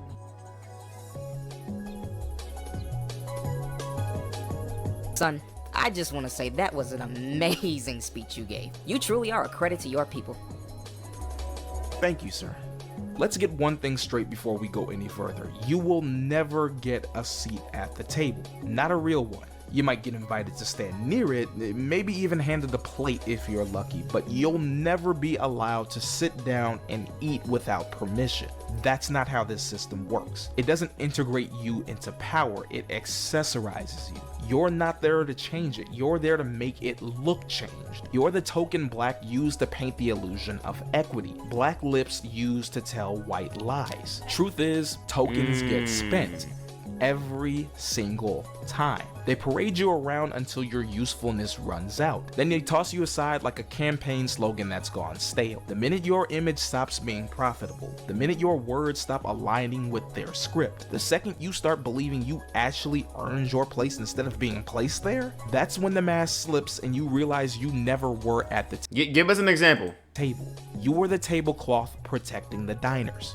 We've seen this time and time again what happens when a bootlicker fails to shine Massa's shoes well enough, or when he finds some other happy-to-be-here Negro who can do it better. We saw this with black MAGA politicians and allies who were eager to support Trump during his campaign, only to be ditched and discarded when he won. Mark Robinson all tried to curry favor with Trump, but they weren't selected for high-profile cabinet positions. Their loyalty didn't translate into lasting political power. Figures like Tim Scott, Byron Donalds, and Mark Robinson all tried to curry favor with Trump, but they weren't selected for high-profile cabinet positions. Their loyalty didn't translate into lasting political power. The same can be said with all of these conservative commentators on YouTube and TikTok. Social media personalities like Officer Tatum and Rob Smith were willing to get on all fours to defend and worship white conservatives and their policies, but that worship never saved them from hate crimes. As a Christian who went to Israel, I spent 2 weeks there with the church, and we had an incredible time. We had only one incident where a small child spit on one of the pastors, and immediately after there was an adult that came by and said, "That's not a representation of who we are. You know, we love you guys. You guys are always welcome here." And I have to say, no adults gave us any grief. We had no issues whatsoever. And our experience there, it was actually an amazing experience. This spineless Negro literally gets spat on, and his first instinct is to thank them for only spitting on him once. Rob had to find out the hard way that folks who dislike both the black and LGBTQ. Okay, but they got spat on because they were Christians. They do that in Israel. They do that to white Christians as well. That's not really like a race thing. That's just a Christian, non-Christian things. Don't get me wrong. A majority of Christians, actually, that's not even true, because we could argue more. Yeah, that's true. I guess majority of Christians are black. I was gonna say a majority of black people are Muslim than Christian, but I think the majority of them are Christian. Yeah, I'd say that. But like even then, that's not like because there's Jewish black people. There's a Jewish there's Jewish black people, and like I think that's a Christian thing. That's not a black thing. So I feel like that's a bad point to bring up about the spitting thing. Like, if you're a Christian, you go to Israel, you're gonna get spat on. It's especially when you're moving with the church. Oh, come on, man. It's like a guaranteed thing. You're gonna get spat on, gang. You know. Communities might have a problem with him. It's like a tradition to spit on Christians if you're a Orthodox Jew over there. A black gay Republican. It's like a tradition. You like they have to. That doesn't make it right, but they have to.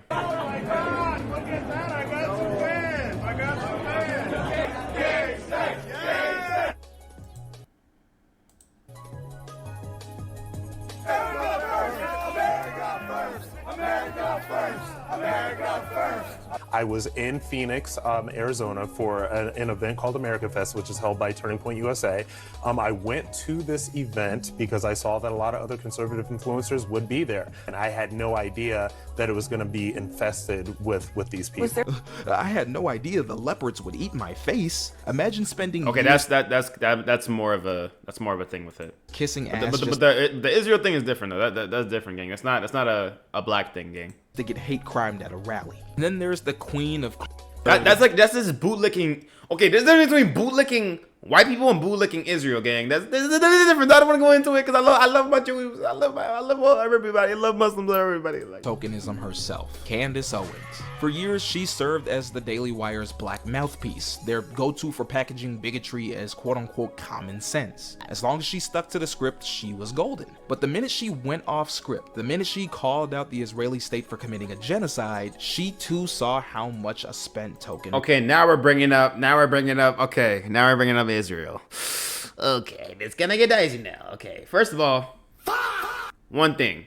It don't matter what race you are, gang. If you're in any race, if you even a Jew, this shit happened with Aiden Ross. How the fuck does Aiden Ross get canceled by Jews when he himself is a Jew? What the fuck?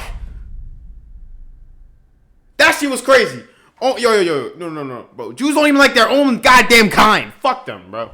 Not fuck Jews, but like just against like I fuck with Aiden Ross. So like, you know what I'm saying? Like, I can't say shit, bro. I'm finna get censored. Was really worth unemployment. Her usefulness expired and lost her job at the Daily Wire. Their black mouthpiece no longer was singing the right notes. Crazy part is, she didn't even learn her lesson. A few weeks ago, she gave a heartfelt tribute to her dear friend Charlie Kirk. I genuinely believe she was one of the closest friends and colleagues that this hateful piece of shit had, which makes it even funnier when she didn't get invited to speak at his memorial. But okay, now we're calling a Charlie Kirk a hateful piece of shit. Okay.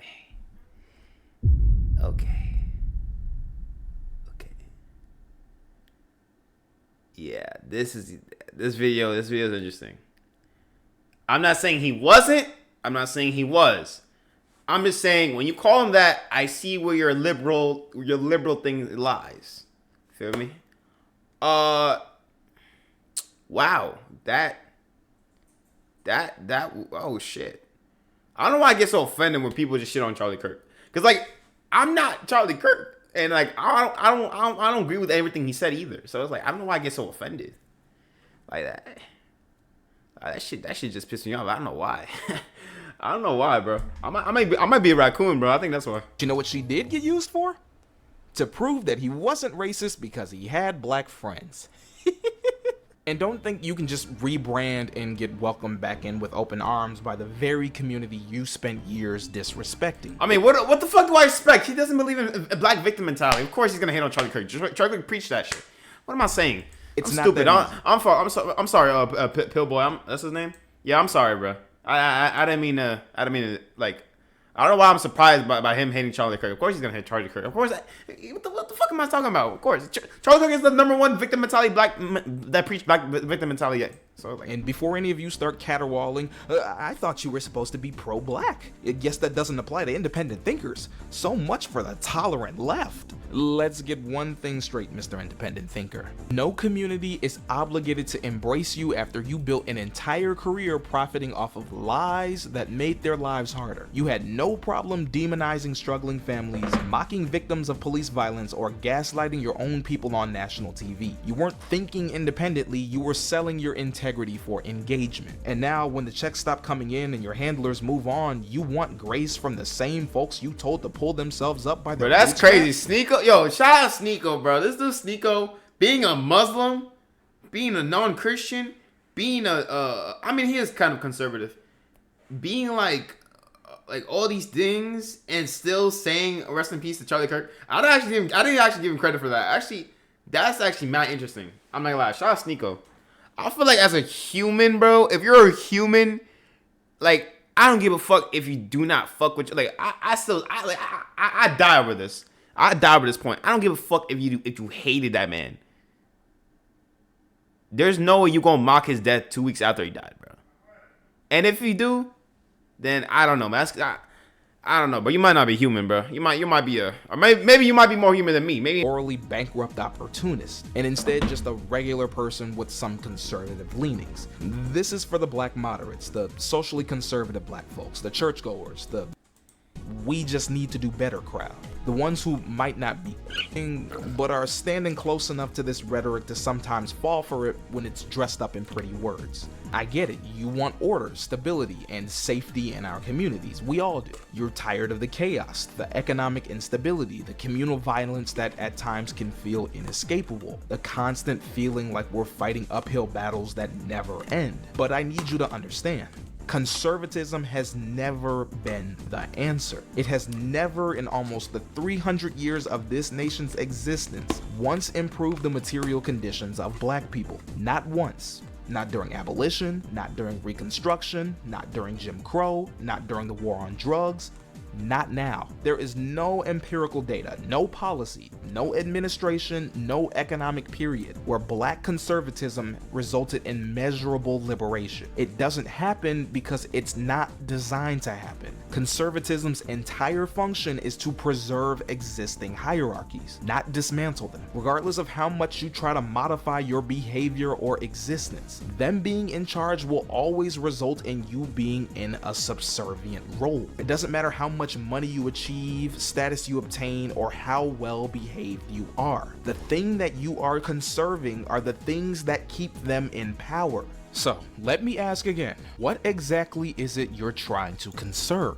It can't be the black family, as it was conservative policies that tore black families apart. The same legislation that escalated surveillance, criminalized poverty, and funneled black men into prisons at historic rates. It was conservative welfare reforms that punished single mothers, cut public assistance, and destabilized entire households under the guise of responsibility. It can't be economically, as those agendas have continuously widened racial wealth gaps and stripped wealth from black communities at every turn. And it damn sure ain't socially conservative. Black people have been the most socially progressive demographic for the past 80 years. We've been at the cornerstone of every social and civil rights movement, despite a large portion of us being deeply entrenched in traditional views of religion and Christianity. We've never been conservative.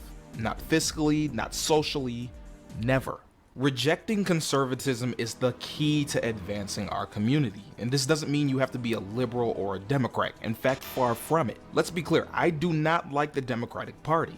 Both sides of the establishment are just two sides of the same coin. They give the illusion of choice. Everything we've attributed to these tap-dancing, self-hating black conservatives can just as easily be applied to a lot of these black liberals. Democrats might tokenize you with symbolism and dangle progress over your head like a carrot on a stick, while Republicans just do it with more open contempt. Both serve the same capitalist system that keeps you tired, underpaid, over-surveilled, and underrepresented, using you as electoral props only to discard you in favor of lobbyists and donors. Neither one of these are on your side, but we need to get rid of this foolish mentality that just because the Democratic Party continues to fail us time and time again, that we all need to suddenly become conservatives. That's like disarming one bomb, then immediately strapping 10 more to your chest. Instead of doing the bare minimum of searching for an electoral candidate to magically solve all our problems every 4 years, we collectively as black Americans need to reject blind loyalty to the two-party system and start to invest in direct action.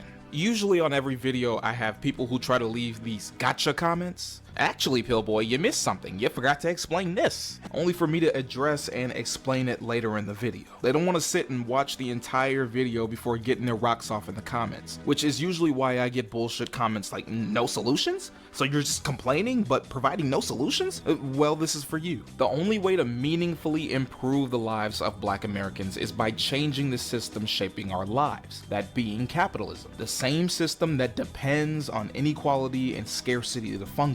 So you're a communist. The quote-unquote cultural problems that people like to blame, behavior, choices, norms, are just reflections of larger structural forces, and every time you interrupt them, when resources are decommodified, when communities gain ownership, when public services are fully funded, these so-called cultural problems disappear right along with the conditions that produce them. And this is not some theory, we have decades of data to back this up. Let's start with crime. Most high-violence neighborhoods, they map out almost perfectly onto areas of concentrated poverty, eviction, unemployment, and state abandonment. The violence doesn't decline just because people start quote-unquote acting right. It declines when you change the environment. We saw this in both Baltimore's Park Heights and Cherry Hills neighborhoods. The Safe Streets program cut homicides by 56% and non-fatal shootings by 34%. In New York City, Cure Violence ran similar initiatives in Bronzeville, East New York, and South Jamaica, all areas with some of the city's highest poverty and segregation rates. They saw a 14% average reduction in shootings, translating roughly to about 1,300 shootings prevented over a decade. Chicago's West Garfield Park, Inglewood, and North Lawndale neighborhoods saw significant declines when community members, not police, mediated conflicts and provided support. Across 27 predominantly black low-income neighborhoods studied nationally, 68% of outcomes showed measurable, statistically significant violence reductions. These programs didn't just preach morality, they directly addressed poverty, trauma, and instability. Outreach workers connected high-risk young men to paid transitional jobs, GED programs, rental assistance, and emergency cash support. They provided on-call crisis counseling, responding to shootings to prevent retaliation. They walked families through trauma responses at neighborhood clinics.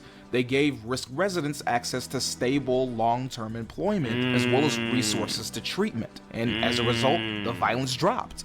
When violence decreases and stability increases, you start to see it affect education. Not because kids gain better values, but because their environment stops punishing them for being poor. Take Cincinnati's West End, Evanston, and Avondale neighborhoods, for example. When schools shifted to the community schools model, they didn't lecture students about responsibility, they removed the barriers that made a healthy learning environment impossible. Schools became resource hubs, free meals, healthcare, dental care, trauma counseling, attendance support, social workers, transportation help, after-school programs, arts programs, family resource centers. The results were immediate. Graduation rates jumped from 51% to 88%. Absenteeism fell, and behavioral issues collapsed. Why? Not because the culture magically changed or because kids didn't want to be like rappers anymore, but because the conditions did. New York City saw the same pattern across Harlem, South Bronx, Bronzeville, and Central Brooklyn. Community schools produced a 24% drop in chronic absenteeism, a 10% increase in credit accumulation, and sharp declines in suspensions.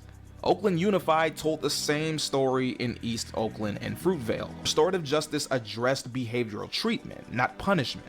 Graduation rates rose, and students that were once labeled disruptive became high performers once their trauma was met with care instead of cops. And why does this magically work? Because the root problem that conservatives blame on thug culture was just a symptom. It was about hunger, housing instability, untreated health issues, trauma, and the stress of poverty. And when you address those conditions, you see performance rise, because students finally have the material stability required to show up and succeed. What's powerful is how these domains reinforce one another once the material foundation changes. I actually am not mad at this. Because you're able to give kids an opportunity that is literally not limited by their race. And it's less willpower and more of you're being helped. And I do like that. But I think the problem starts where people don't like this is because they say, they're always going to say, oh, because of this, you're given better opportunity than a white person or a non-black person or a non-colored person. You're giving more opportunity to these people, such as DEI or some shit like that.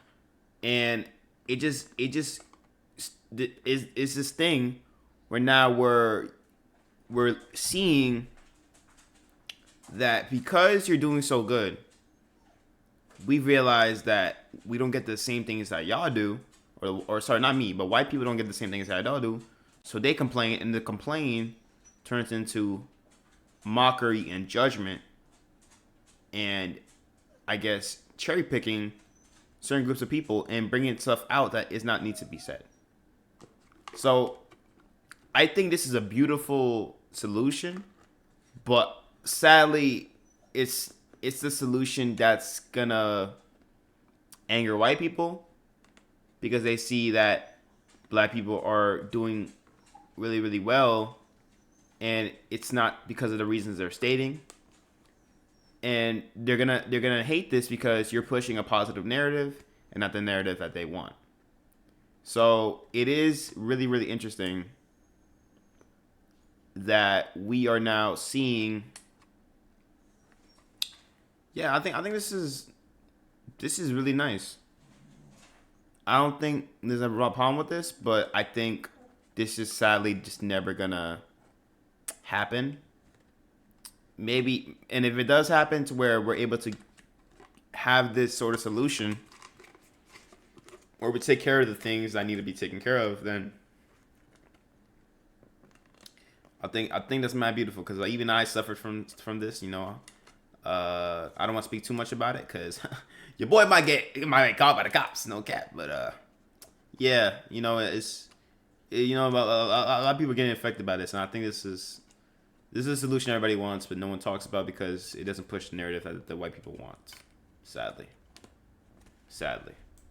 When families have stable housing, children experience fewer interruptions in schooling. When parents aren't drowning in financial anxiety, the household becomes calmer, and the likelihood of youth involvement in violence falls. When schools have resources and provide restorative responses, young people receive care instead of criminalization, keeping them in classrooms and out of the pipeline that destabilizes communities. When crime drops because economic survival is no longer scarce, neighborhoods become safer, local institutions strengthen, and networks of mutual support grow. Improvements in one area cause downstream improvements in the others, because they were never separate problems to begin with. They were different manifestations of the same structural root. And mind you, these conservative pundits know this. It's why you never see them talk policy or any sort of meaningful programs or initiatives that offer hands-on-the-ground support for our communities. They know the minute you address the real concerns, the money bag goes away.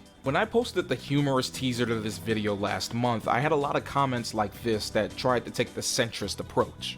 Maybe it's policy and culture. I mean, Pillboy, those conservatives have some points. But if you actually wanted to see these issues resolved, you'd get to the real meat of the problem. They're not doing that. That's because real systemic solutions don't pay the bills. These hollow surface level... Because think about it, chat. If you solve all the problems, there's no more problems to solve. And when there's no problems to solve, there's no money to be made. And when there's no money to be made, the business fades away. Think about, wow. It's like the cure to cancer thing. Think about it. If you cure cancer and there's no more cancer patients, there's no more money going into treatment. And there's no money to go in treatment.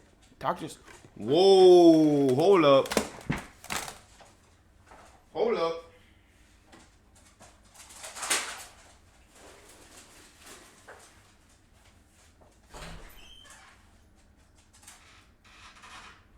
Wait, chat, that's actually crazy.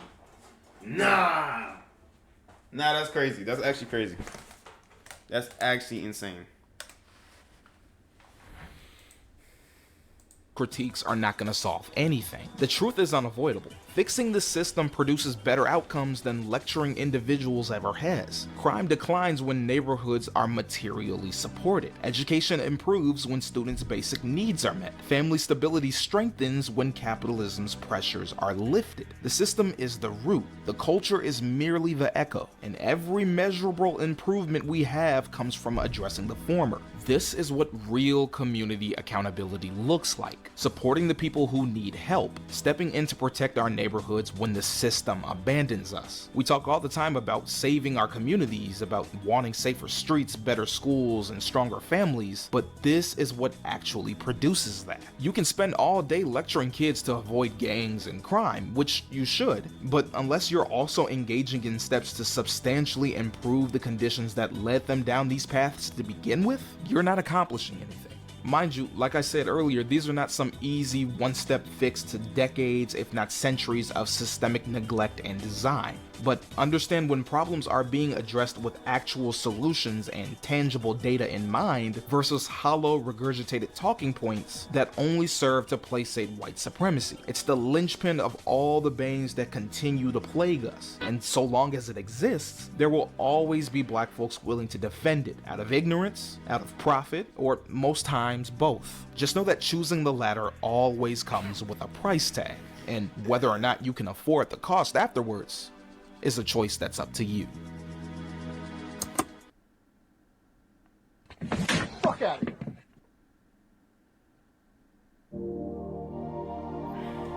As I bled to death, as my very life oozed out of me, all I could think of was something the great Negro James Baldwin had written. People pay for what they do, and still more for what they have allowed themselves to become. And they pay for it very simply by the lives they lead. Maybe Baldwin was right. Maybe he was wrong. But as my father often told me, always keep 'em laughing.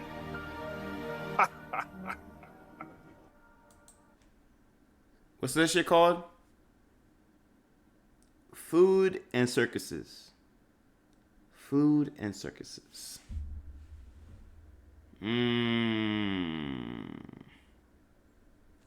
Dang, what a good ass video. Okay.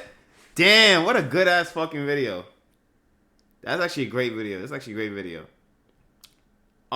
It definitely gives me a new perspective on things. Like, damn, this is a great fucking video. This might be the best video of 2025. Yeah, I think what this affirms is one thing: the world is not black and white, and never will be. Once you realize that, once you truly realize the world's not just black and white, then you'll be a lot more comfortable. And I notice how I kept trying to apply him to be a liberal when in reality he's just not a liberal.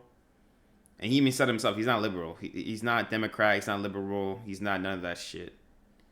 I'd say he's more of an anarchist, you know.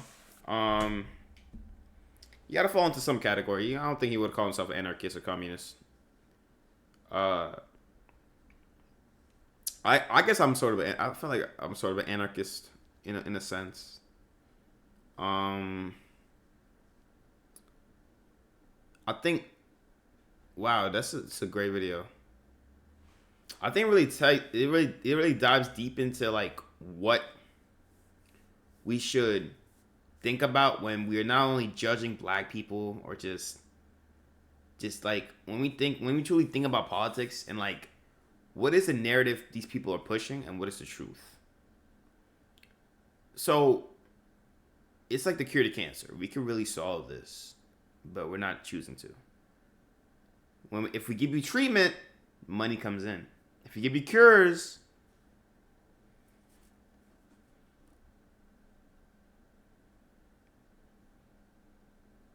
when a product's too good, no one ends up buying more of it. Gotta think, man. Gotta think. Alright, y'all. I'm gonna catch y'all. See y'all in the next video. Ignitah Squad. What are we? Some kind of Ignitah Squad? See y'all. Make sure y'all subscribe. Peace.